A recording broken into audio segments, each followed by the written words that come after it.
Welcome. I am your host, Ivy Caldwell, and welcome to the A New You TV show. Today, my special guest is Rahima Sanders. She is the author of a book called Criminal Justice versus Mental Health and How a Mother Saved Her Son. Rahima has served as a volunteer with the National Alliance on Mental Illness in Minnesota, where she served on the board of directors, Criminal Justice Committee, African American Advisory Committee, and Sharing Hope Committee.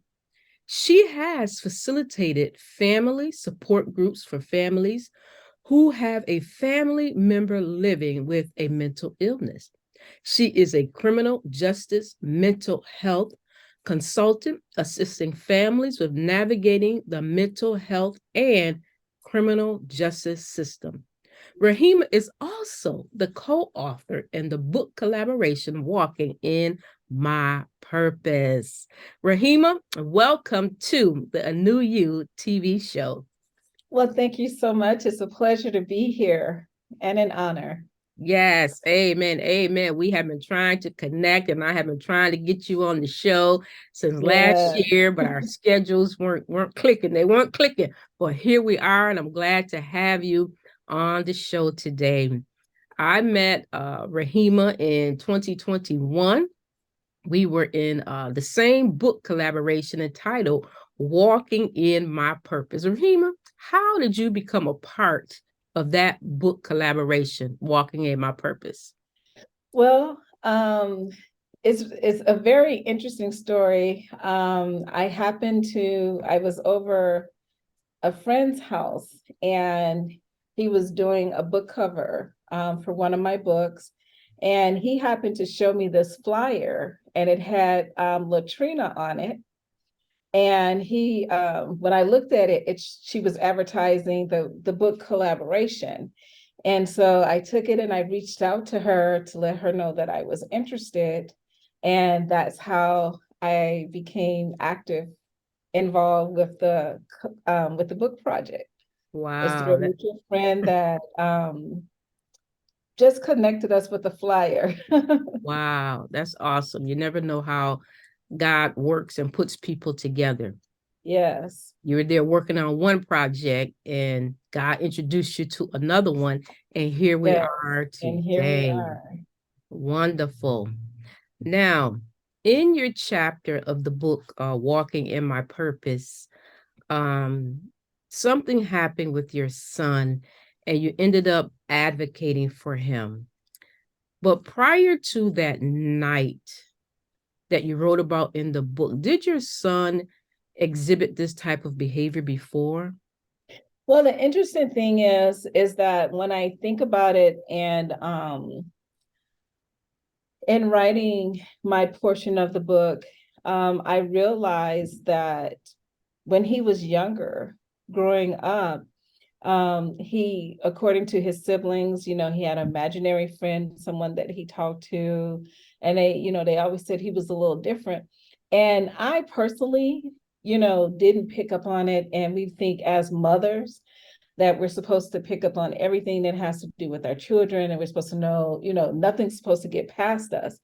And when they say, oh, he's talking to himself, he has an imaginary friend, I didn't think anything of it because I grew up down south and it wasn't uncommon for us as children to go outside and if you didn't have siblings or cousins around to play with, you'd be out there playing by yourself. And of course, you know, talking to your imaginary friends, Right. but never thought that it was like a mental illness or anything. I just, oh, it's just part of his imagination. There's nothing wrong with having imagination. And I remember when he was in elementary, junior high, whenever I would go to the parent teacher conferences, they would always say, he's such an excellent student, but he's always just talking, Mm-hmm. and I used to get on him. I was like, now, that when your teacher is talking, you're supposed to be quiet, you're supposed to be listening. And he would always say, I'm not talking to them, I'm talking to myself. And I just said, okay, well, and I didn't make a big deal about it, Right. because he was an honor student and that was their only complaint. And I thought, okay, everything is fine. But I had no idea that he was dealing with symptoms of a mental illness. No Yeah. clue at all. Yeah. So would you suggest like for parents then, so if their child is little, it's like normal, the imaginary friends, but then once they get to high school, is that something that maybe parents should have the doctors look into? I think that when they are, even before they get to high school, I think if they're in an elementary age stage, because he was like maybe between the ages of like 4 and 6. Mm-hmm. And when his siblings were saying, oh, he has, imaginary friend, he's talking to, himself, or he's talking to whoever. I think that that would be something that parents would kind of like observe, just to make certain that they can ask, who's your imaginary friend? What are what conversations are you having? Kind of like just pay a little attention to it and not just say, oh, it's just part of their imagination. Kids are being creative, or kids are Mm-hmm. just being kids. Because I think if I had asked those questions and, looked a little closer, I probably would have noticed that, well, um, it's okay to have a healthy imagination, but maybe there's something else, Mm-hmm. that's going on that needs my attention. Yeah, yeah. So that's good. So pay attention, ask those questions. And what about like Mhm. maybe documenting something, like, I would definitely say document it. okay. Because once he had his breakdown, I found that documenting, I just got a spiral notebook and I just started documenting things that I was observing, things that he would say, things that he were doing. That way when I had to go to the doctor with him, I Mm, could have a record of, these are the yeah, things that I'm observing, these are the things that he's doing, these are the things that he's saying. Should I be concerned? Or right, right, right. and they were able to look at it and say, well, I think we need to do, an assessment and figure out, what's going on. So definitely you want to document, you want to pay attention, and you want to ask those questions, but at the same time, you want to be supportive of the child. You don't want to scold them and be like, boy, girl, if you don't get somewhere to stop talking to yourself, or there's no such thing as an imaginary animal or person or whatever. You don't want to do that, because again, children are very impressionable when they're growing up. Yeah. And we want to make certain that how we respond to them has a big impact on how much they share with us. And when Mm-hmm. you're 4, 5, 6, and someone is scolding you because you're telling them about your imaginary friend that's there, or you're seeing something that they're not seeing, and they scold you about it, then it can cause them to withdraw, and they become closed, and they won't let you in and share that information so that you can help them, Yeah. and get them the help that they need and the support. Yeah, I agree with So you we want to be 100% on that sensitive to one. that. Yeah. Do not scold them. Yeah. Wow. So support them. Hmm. Jesus. Mm. All right. All right. So let's get to your chapter where things just seem to put you front and center, really, to start advocating for your son. So something happened on one cold, snowy night. What happened? Well, he went to a party with some friends, and while he was at the party, they decided that they were gonna smoke marijuana, or weed, as young people call it, or trees, or whatever terminology they use Mhm. for it these days. And when he decided to smoke with them, it sent him into a psychosis. Mm, And what most parents and people don't know is that if you are prone to a mental illness, or if you have mental illness in your family, a history of it, There's a chemical in marijuana, THC. I think it's THC, TCH. I think it's THC. Sometimes I get them mixed up, but that particular chemical will induce and bring on full psychosis. Mm, And we also know that even for people who don't have a history of mental illness, you've heard of people who have smoking marijuana and for a moment they're paranoid, you know. So just right here, imagine. right here. Yeah, I couldn't handle it. I mean, I would be paranoid. Seriously. I mean, I would start listening to my heartbeat and like, wait a minute, and feel like the pump, the blood vessels in my. I left that stuff alone. I couldn't do it. Yeah. So imagine someone who doesn't have it, they become paranoid and have what you describe. Then you have someone who is prone to mental illness but does not know it. And then they Mm, smoke marijuana, and then there they are, they in full-blown psychosis, you know, they paranoid and whatever. In his case, it just brought out everything. mm, And it scared his friends because he was talking about stuff and doing stuff and saying stuff, and they were like, they didn't know what to do. You know, they truly panicked. And his brother's girlfriend was there, and she called me and she was like, I don't know what's going on with him. Can you come and get him? He's just acting really strange, and you know, and he's saying stuff that just doesn't make any sense. And when I arrived there, he was really upset about a cell phone. He thought someone had taken his cell phone, and he was just, you know, saying how the government was going to come, and, you know, just a bunch of stuff that didn't make a lot of sense. Um, and I told him, I said, okay, I'll just replace it. Let's go home. You know, my thing was I want to get him from the environment, from his friends, you know, because again, people can be cruel, even though, you know, he was amongst friends. There are people who make comments, oh, he's crazy, or, you know, stuff. And when a person is in psychosis, you don't know what words that you're going to use or say mm, that can trigger a reaction, make, you know, it either ramps them up or they can become aggressive or whatever the case might be. And so for me, it was just getting him there and getting him home. And when we got to the house, when we pulled up to the house, we were living in a townhome, and you have, when it snows, they send the workers out to clear the snow and make certain that everything is, you know, as it should be.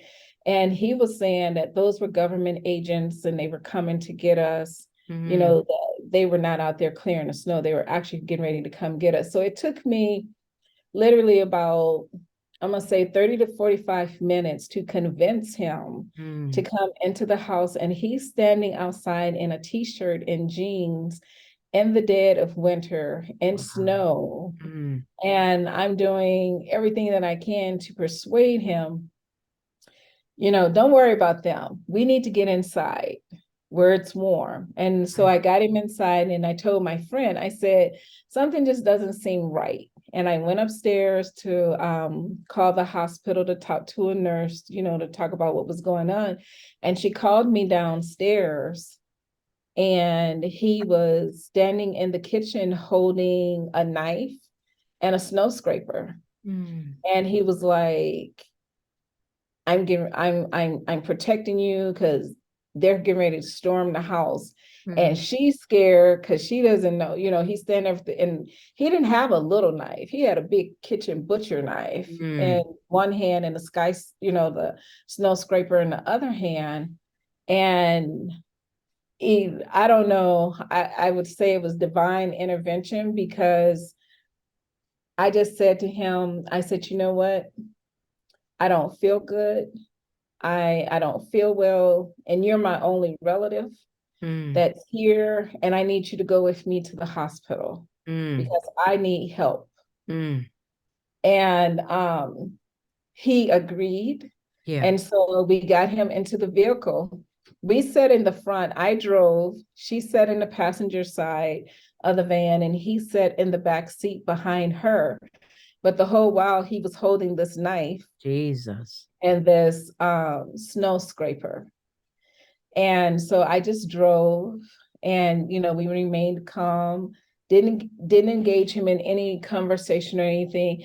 And by the time we got to the emergency room, he had fallen asleep. Mm. And so I told her, I said, I'm going to go in and get help. And you just, stay here and watch him. Because at that point, I didn't want him to get out and go running off anywhere, Yeah. or worst case scenario, he get out and then police see him with a knife and we have a whole nother situation. Yes. And so I went in and explained what was going on. And they were looking at me like I was crazy. And it was at the Mm. point where I said, okay, let me help you understand. Mm. Either you're going to come out and assist me to assist my son, or none of you are going to have a job because I'm going to own this hospital after I sue you. Then I got some results. Yeah, yeah. And the guard that was sitting at the desk, he was looking at the camera and he says, well, I see some movement. And I told him, I said, okay, I don't want the police involved. I don't want anyone manhandling him. I will bring him into the hospital. I just need you guys to just work with me and, because we have to keep him safe, everybody safe. And in my mind, as a mom, yes, he needed help, but I was more concerned about his safety because I didn't want law enforcement. I didn't want somebody coming out and being aggressive with Yeah. him and making the situation worse for him. Because I'm pretty sure when you're in a psychosis state, things are already traumatic for you as it is, but I didn't want to have additional trauma added to what he was already experiencing. And so got him in, and they had some people come from the psychiatric department, and they were able to get him, to take him back for observation. And we were there for a while, and they finally said, we're going to keep him because we have to make certain that this isn't a drug-induced psychosis, just to make certain that if it is a drug-induced psychosis, then it's going to wear off Right. after it's no longer in his system. But if it's not and it's something more, then, we need to assess that too. Right. And Right. so, and that was the beginning of our journey with him. Mm. Wow. I can't even imagine. I know you guys had to be, afraid that night in the kitchen when he was holding the knife and the scraper. It was like, oh my God. Yeah, because it's like, I didn't feel like he was going to hurt us, but I didn't feel like he was going to hurt me because I'm mom. But Yeah. for my friend to be standing there, and she had known him since he was little, Yeah. and at this time he's 17, you Mm. know. So it was one of those situations where you just didn't know what to expect. Yeah. But um, like I said, divine intervention, Yeah. because today I don't know where those words came from Yeah. The or Holy Spirit. The Holy where it Spirit came gave you from. that right there. Some quick wisdom on the spot. I'm like, Yes. wow, Jesus. You didn't feel good. I just need you to come with me to the hospital. Yeah. That was good. Some quick thinking there. Wow. Um, your son has a mental condition, right? So they diagnosed him. Yes. They diagnosed him with, well, he has two conditions. They diagnosed him with schizophrenia, and then they diagnosed him with bipolar disorder as well. Okay. Does anyone in your family have that in those conditions? I learned that we have mental illness on my mother's side of the family. Her father had a brother and a sister. His sister was institutionalized, and I don't remember exactly what happened with the brother, but it seemed that they both had the same diagnosis. And then come to find out, my mom has 10 siblings, Mm, and it skipped me and my siblings. But my mother's, let's see, she's the oldest. The fifth child of my grandparents, um, his youngest daughter no, his second oldest daughter has the same diagnosis that my son has. Yeah, And yeah, then my uncle, which is my mom's oldest brother, his son has the same diagnosis, but not his daughter. So it seemed like it kind of like skipped yeah, however it landed, but we definitely, there is a history of yeah, mental illness in the family, which I had no idea, because we yeah. don't find out about stuff like that until something happens. Because as you know, Right, in the African American family, we don't talk about mental health. You know, right, everybody has a crazy, as they say, Uncle Joe or right. Aunt Sally who's a little strange or Yeah, different, you yeah, know, but they don't really talk about it or address it.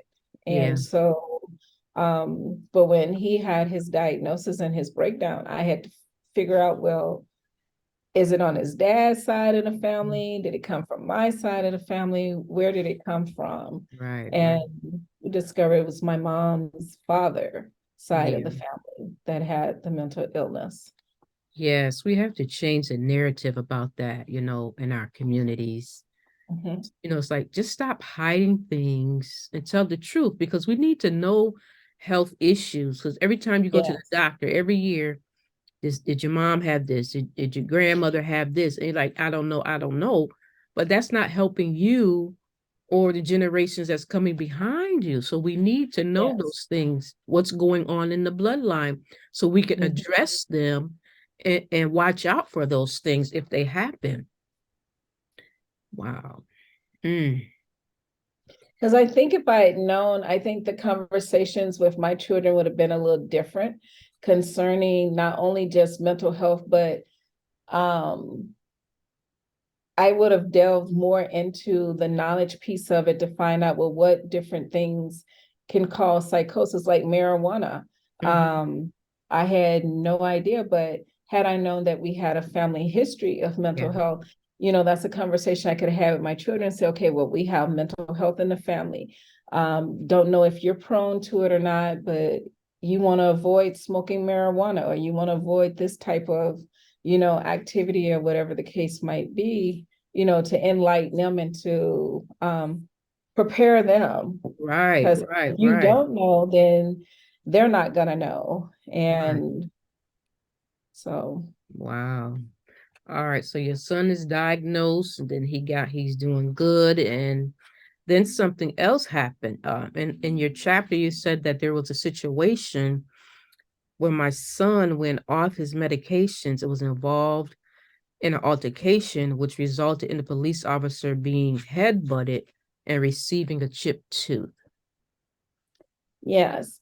So, my son had been off of his medication for exactly 9 days. Mm, And I had contacted, of course, I contacted his psychiatrist right away when he's day one, when he started refusing his to take his medication. And what we as parents, and when you have a family member who has a diagnosis and they have to take medication, what I had to understand, which they don't always explain to us, is that the medication does not cure the mental illness. It just brings them back to the baseline where they've always functioned. mm, And once they come back to that baseline of where they've always functioned, they're like, I don't need this medication. It's not working. It doesn't help me, because where they were decompensated or in crisis, the medication has now subdued those symptoms from the illness. And now they're back at their baseline that they've always functioned at. And that was, you know, the situation with my son. The medication brought him back to the baseline of his normalcy where he's always functioned. And he was like, it doesn't work. I don't need to take it. And mm. he stopped taking it, Wow. you know, because it's hard to tell a 17-year-old that they have a mental illness, because like there's nothing wrong with me. You Mm-hmm, know, mm-hmm. I'm fine. Yeah. Um, and so he went off his medication and he was out in the community. And with schizophrenia, he's when he's not on his medication, then the symptoms of his illness becomes more prevalent, where he's talking to himself, he's laughing out loud to himself. And he was out in the community, and somebody thought that he was talking to them or laughing or making fun of them. And they engaged him in an altercation, and the police came to break up the altercation. And at the time, he had long dreads. And Mm. he said the officer shoved him into the wall. And of course, he threw his head back. And when he threw his head hit the officer in the mouth and chipped the Yeah. tooth. Yeah. He was arrested and was taken downtown to the county, to be arraigned before the judge in criminal court. Um, I got the letter from his psychiatrist stating that he was under his care, that he'd been off of his medication for X amount of days, and that instead of them having him incarcerated, please transport him to the psychiatric ward, to the hospital, so that they could get him back on his medication. Mm-hmm. And it's interesting because there was a prosecutor and a defense attorney that was there, the public defender. And once I told the prosecutor what was going on, he was like, well, okay, well, you could tell that to the judge, and the public defender was like, well, there's nothing I can do on this end, didn't want to touch it or anything. And so when they called his case, I had an opportunity to talk to the judge and explain, this is his diagnosis. He's off his medication. Here's the letter from his psychiatrist. And we really want to have him transported to the hospital. And thankfully, we had a judge who acknowledged the letter, acknowledged the mental illness, and clearly, at looking at my son, you could definitely see that there were some things that was going on, because even in the court, he was laughing and talking to himself and other stuff that was going on. So they did have the judge had the sheriff transport him to the hospital, to the psychiatric ward, and he was there for about 3 months. And they were like, okay, we can't keep him longer than the 90 days, because we don't have enough beds, and we need to have beds for other people that are coming in. So he ended up going to the Anoka Regional Treatment Center, and he was there for like 6 months. It took, so altogether, it took a total of like 9 months for him to get back to the baseline Yeah. where he initially had always functioned. Wow. And it was really difficult to see him going through that. But I didn't have to worry about his safety, Mm-hmm. because when he's off his medication and he would be out in the community, parents, as a mother, you definitely are concerned about, Yeah. is someone going to do something to him, or is he going to encounter the police? And with my son, he always said, when I get ready to leave this world, I'm going to have the police take me out, which Mm. we call that death by suicide. Mm. So what is it? Suicide by death of a police officer. Jesus. When they like they're going to physically engage the officer to have him, Yeah. take him out. And so with him having told me that, that was like a big concern for me. So I made certain that I went to the sheriff's office, I went to all of the police precincts, and made certain, even the Minneapolis public transit, because he would take the bus, and they Yeah. have like the transit police. I made certain that everybody knew his name, what his diagnosis was, and who I was, and that they had my contact information, so that if they encountered him, to give me a call so that I could come and assist them with him, and making certain that not only was he safe, but they were safe as well. Wow. That's something right there for you to be proactive, to go to all of those organizations to get ahead of it. This is my son. This is what's going on with him. Here's my contact information. That right there is wisdom. Jesus. Mm, mm, mm. Oh my God.